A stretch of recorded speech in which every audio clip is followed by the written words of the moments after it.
welcome to Drive-In Double Feature Podcast. I'm Nathan. I'm Ryan. And this is the podcast where we talk about 2 movies a week every Tuesday and Thursday. But on this Tuesday edition, we are talking about The Fifth Chord. But before we get into that, we do have a Patreon. If you want to help support the podcast, be sure to check that out. Just for $5 a month, you can help us out. And also you get some fun off-the-cuff conversation, quiz shows, and guest episodes right over there. But yeah, let's hop right into The Fifth Chord, 1971 Italian Giallo film. We are back with another Giallo film. I think the last one was Shock, I believe, and that kind of left a sour taste in my mouth. Was there another one back before that? Didn't we do another one? Did we? We always come back to this. Just in case you don't know, Giallo is just a type of Italian slasher mystery horror film that was kind of really big at the time. And then this one is directed by Luigi Bozzoni, who isn't really well known in Giallo circles, not like your Dario Argentos or Mario Bavas, people like that. But yeah, The Fifth Chord. Huh?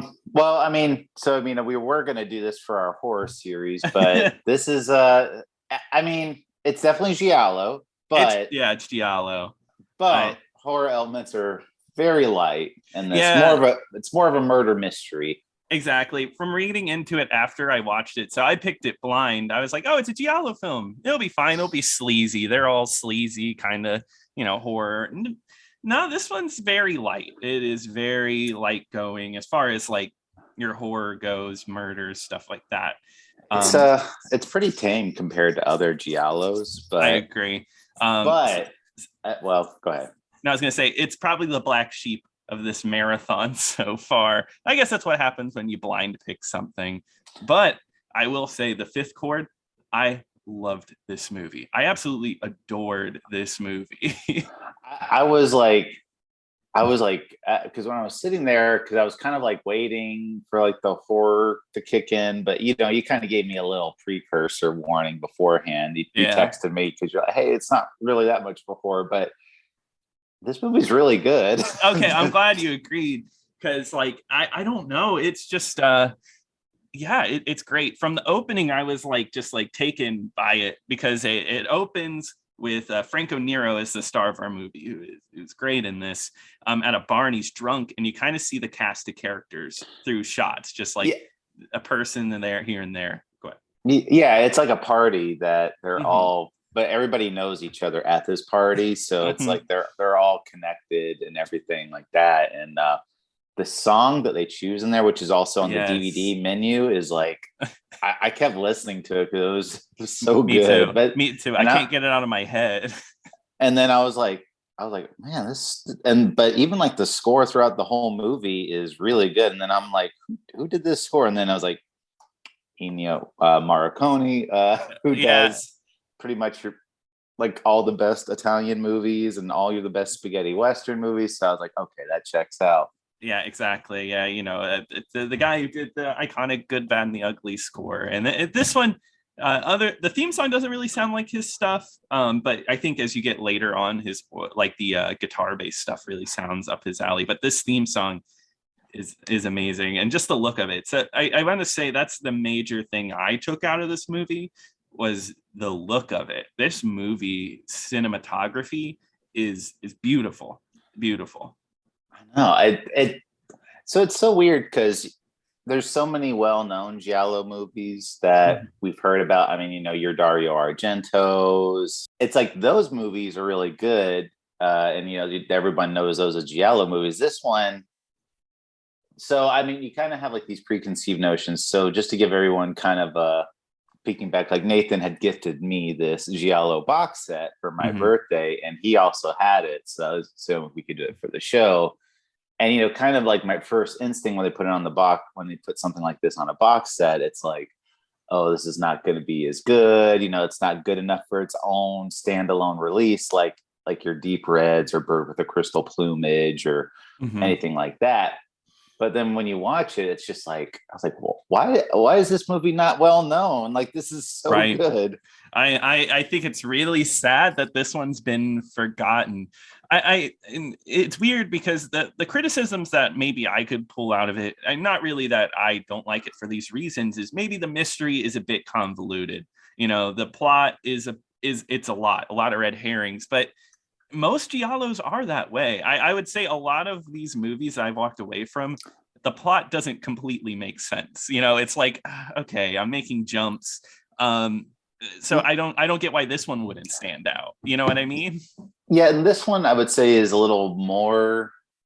It's a lot more dense than some other Giallo movies, because usually it's just like, oh, like there's a string of murders, we don't know who's doing it. But this one, like I said at the party, is that there was like this party, and the list of suspects or anybody that attended this party, and then slowly some people that attended this party are dying, and you're having to figure out like this big like web of like how these people connect with each other. It's like, oh, this person's married to this person, but they're having an affair with this person, and like they like this so it's kind of goes like back and forth a lot of ways. But once you kind of like piece it all together, it's like, okay. And I really like the calling cards. So like at the end of each murder, the killer leaves a glove, and he cuts off a finger of each glove. So like after he killed his third victim, there's 3 fingers that are cut off of this glove. So it's kind of like indicating there's going to be at least 2 more murders.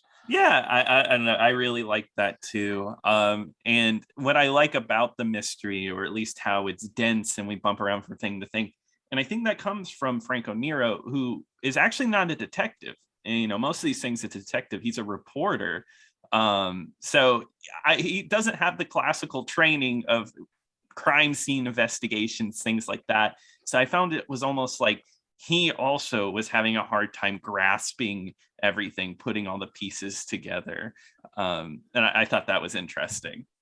Well, yeah, and he's a journalist, and he was at the party too. So actually, he's on the list of suspects too. Course, and the one thing that the killer is doing is it's kind of like all these people that have died are connected, or they've had history with Franco Nero's character too. So the police are kind of like, hey, these murders are kind of pointing right at you, like, and so that's why there's kind of like an urge of there's some urgency to it. And Franco Nero is trying to figure out. The only thing I would think was a little weird about it is that, one, he is a journalist, and he's also on the list of suspects, and the newspaper like is totally fine with him covering the story about, even though like he's like in the subject, which seems like a total conflict of interest. So. Yeah, I totally agree. And like I don't get that. Or even the detectives or the actual cops on the case give him a lot of leeway for what he can like look into which I don't think you're allowed to do that. Right. Well, I mean, we've seen it in other movies where it's just like the cops giving murder suspects like, here's the clues, so you go find the killer, so we don't arrest you. Yeah. You know what? This is a common theme. That's really interesting. But I mean, and it works here. And I know I said it before, but Franco Nero in this role he really brings a presence to it. I love his look. I don't know. I knew I liked Franco Nero before, but I think after this one, I realized just how much I do like his performances. I want to see more of his works. Yeah, it's he does really good. And I actually, so on this disc, it has the Italian and the English version. I watched the English version. Same here. And the dubbing in this one, I mean, the lip movements aren't great. I mean, it's obvious that they're dubbing, but I thought all the vocal performances were good. There was no like really bad standout performances, and and I think the dubbing, like for the most part, it's not distracting enough either to where like the syncing is off. No, and that's the thing with these movies from like Italy and stuff like that, is like either your Italian version or your English version is going to be dubbed. So I'm always like, okay, well, let me just go for the English dub. And I think the dub is perfectly fine. I wish we didn't have a lot of time before this recording, and I wish I would have watched it multiple times, and I really want to. I think this is one I'm going to revisit for sure. Um, and I guess getting into the Arrow disc, I mean, just really quickly, the special features are good. Did you get to check any out? Yeah, I listened to a couple of the there's a couple of video essays about like the Mhm. like how like the framing of each shot. There was one that I Mhm. watched which was really good, and then there was another one with another like film critic from the Yeah. UK, like kind of explaining this movie, which they're good. I mean, I really want to go and like listen to the audio commentary, which I might do, but Yeah. yeah, I didn't get a chance to listen to everything. So, as of recording this time, there is a hurricane approaching us. Yeah. So we were of it was time of was of the essence. Yeah, so it was a quick recording, but yeah, no, I mean, just like I said, it'll be one to revisit. That one video essay talking about the framing of every shot that was like 20 minutes long. I thought when I watched it, I was like, oh yeah, this movie's pretty. But then after watching that, I was like, oh wow, this is actually really interesting, because I get it, one of the big things about this movie is it's all about architecture. So I guess it was in a new area of Rome that had just been built, a more modern Rome, and they just shot all there. So every shot is framed by like windows, by buildings, and it just has a very distinct look to it that it's just, even if you don't know what's going on, it just looks really nice. Yeah, it everything in here is just like they like a lot of it takes place at night or like in dark rooms, Hmm. and they have really good looking shots of like a lot of purples and like dark blues they have looking at just kind of like getting like that nighttime type of feel to it. Hmm. So like one thing they do reveal in the special features is that originally like this book was set in like this was originally a book and it was actually set in the countryside in Scotland, which is total contrast. But they explained that they that was like an intentional choice to not to do it like in the city more so that way you can play Hmm. off a lot of that architecture like you were saying, and how you can kind of show like the different classes, because in this one it was like I think in the book it was a lot of like middle class or like farm working people that was in that, and now it's like real affluent Italian people in this movie. Yeah, it definitely has that theme of like a class, like class issues and stuff like that. And the cast here is pretty good. There's like one of the most notable kills of the movie. There is a woman that is a handicap, and she goes around and like she has crutches or a wheelchair at times, and her death is just memorable, where she just kind of gets thrown off the second story inside her home and lands on the stairs. Oh, I know it, Yeah. and they do show. I mean, a woman getting thrown off of a balcony. So Yes. Yeah. and they show somebody landing on stairs. And Yeah. It looks real. And then other than that, I'd say the kills. Like I said, I feel like Giallo, I've come to expect just sleaze, like very sleazy. But the kills, and someone gets like their throat slit, and it doesn't really show a lot. And that's the thing. The murders don't really show a lot. It leaves a lot for the imagination, honestly. yeah, and so I mean, getting into spoilers a little bit. So Yeah. I mean, the beginning of the movie is a guy getting attacked, and but he survives the attack. He doesn't get murdered. So you kind of think like, oh, well, maybe they're just attacking people, but then people start getting murdered. And Hmm. let me ask you though, because it's so huge spoilers, but it turns out the guy that was a victim in the in the first one was actually the killer, because he was the Yeah. only one that survived. But was that kind of was it obvious to you that he was going to be the killer, or For me, and I'm really bad at guessing like mysteries in I movies, am too? but I did see it coming, or at least I didn't see it coming, but he was my strongest suspect.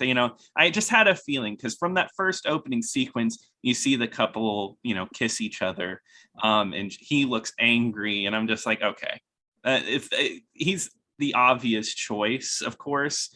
And this movie tries so hard to throw so many red herring, like it's this guy, it's this guy, it's this guy. But in my soul, I was like, I think it's this guy. Usually it's the person that you see the least of. I mean, Yeah. like I remember Alice, Sweet Alice, which is not really a Giallo movie, but it's kind of like a Giallo one I would a say little so, bit. yeah. But I remember like the killer in that one ended up being somebody from like a throwaway scene like earlier in the movie that you never see again. And Mm-hmm. but like in this one, like they try to make it so obvious. It's this guy. Look, it's this guy. See, it's and Yeah. then of course it's not. So Yes, uh yeah, it tries so hard. and you know, by the end of the movie, there's only like three characters it could be. So it gets Yeah, pretty obvious towards the end. exactly. But I think the movie tries its best to throw a twist on you at the very end. It does Mhm. like the classic like twist that we don't see much anymore. But so it makes you think like the main bad guy was just jealous at a woman, but come to find out it was for the man in the relationship. He wanted the man. It was like, oh my God, the twist is he's gay, like you don't see that much anymore, but that was the twist at the end. Yeah, it's Yeah. I wasn't expecting that part of the plot, I wasn't but either. It's but yeah. I mean it was a good twist. I mean, Yeah. because she like the character like you think that the guy is interested in is she gets murdered, so Hmm. uh you don't really know why he's doing all these killings or anything like that. And but Hmm. yeah, it turns out like one of the other guys at the party, the killer was interested in him, so that's why. So Yeah. it did they ever explain like what like did that guy like have an infatuation with the killer too, or did they have like an affair, or No, that guy wasn't even really in the movie, I feel like. he barely spoke? Yeah. So it wasn't really explained. It was one of those things where we didn't get a lot of answers out of it. Because it is a movie that kind of just ends. I feel like we don't get like an epilogue, a true epilogue of like, oh, this is why this happened, like in Psycho or anything.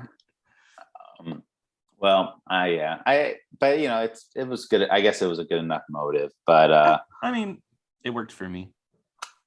something I thought that was totally unnecessary, though, which it is Giallo, so there is at least one scene of sleaze in here, Yes. and it just felt totally unnecessary. It was there's a scene, so Franco Nero's character is following somebody that he thinks is the killer, like a suspect. He follows him, he tails him, and this guy just goes to like a weird party or like watch party where it's just like these Hmm. people gathered in a room to watch a couple have sex. Yeah, and they're like filming it.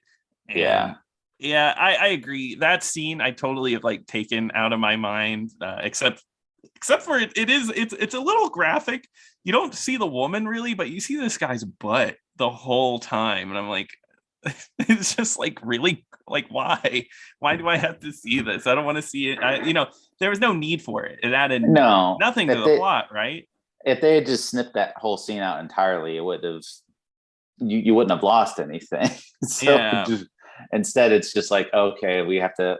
This is a giallo. We got to add some nudity in there, just because. So Yeah, exactly. We got to have something in there and also it's an hour 33, so they probably wanted to get as much out of it as they could to get it that motion picture length. yeah, Um, absolutely. yeah. Um, but other than that, I would say that this one's a winner. I highly recommend this one. It's not really available anywhere, but if you can get your hands on it, it's Well, I was surprised. there is a version on YouTube Hmm. that may or may not be 100% legitimate. So if that's something you're interested in watching, you might want to go check it out like right now. I think it's on YouTube, but it probably has like subtitles that aren't in the English language. So Gotcha. that might be why. But I will say this is definitely worth seeking out. If you are a fan of Giallo, even if you're a fan of murder mystery, one of my other friends who really loves murder mysteries, I texted him after I watched it and I was like, hey, if you're ever looking for a murder mystery, check this one out. So Hmm. um, once again, though, I gotta say Arrow knocks this Blu-ray out of the park. Yeah, Like, I knew I I'm like, loved it. Oh, go ahead.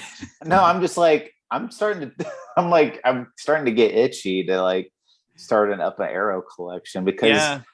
as much as I love the Criterion, which we've talked about briefly on here, but I don't know. There's so many other titles on Arrow that I've been like wanting to see for years. Yeah, Arrow has a really great selection, come to find out. Because my big thing was like, oh, I can't collect another DVD series like Criterion. It's so much money. But no, I think it just works for the show. Like a lot of stuff on there is stuff I would love to cover on here one day. And I mean, from the opening DVD menu playing that amazing song and all the special features like available there, I was like, oh yeah, this is it. I love this. So twice Arrow has done an amazing job. Oh, going back to the movie, because there was one scene I forgot about I wanted to mention. So Franco Nero's character is like sleeping with, he has like a girlfriend and they're not really like super serious, kind of like she's gone to the point of like, hey, I'm going to go out for the weekend. If you need to go get laid, go do it. I don't care. And then even later in the movie, like she's like, hey, I'm never going to see you again. I found another guy that I'm going to go marry. And he's just kind of like, all right, whatever. And but there's a scene.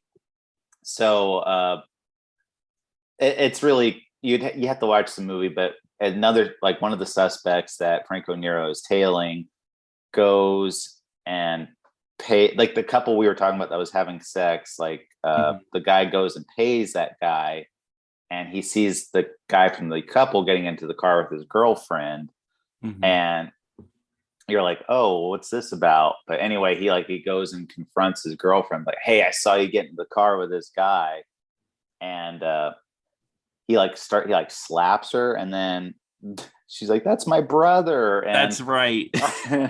and but so you think like they're going to get into like this big argument, or like she hates him, but he runs out to his car real quick to go grab his bag, and then he comes upstairs and it looks like her throat has been slit, and he's just like, oh no, oh my god, like, oh my, and then she's like, ha, just kidding, and then they just like make up like right away. Yeah, like it was such a weird scene. Like they're just like, oh yeah, you just pretended to be dead, and that's funny. And you, she's like, that's for you slapping me in the face. I'm gonna pretend I'm dead. Yeah, I mean that's how all couples settle things, right? Yeah, it wasn't very weird to me. Totally healthy relationship. Yeah, totally. But there's a lot more we can talk about from this movie, I feel like. Yeah, I just wanted to mention that one because it was another scene where I was just kind of like, huh? Like, but anyway, yeah, total recommend. Go check it out. Yeah. But Ryan, what are we going to be checking out next time? Well, we're going to be checking out the movie Pieces, and that movie is pretty much available anywhere. You can watch it on Shudder, is where I watched it, but it is available on Tubi, on YouTube, Pluto TV. It's not hard to find, so you can go check it out. And if you want to send us an email, be sure to email us at driveindoublefeaturpodcast@gmail.com. Also, tweet at us at DIDFpod. We'd love to hear from you. But until next time. Until next time.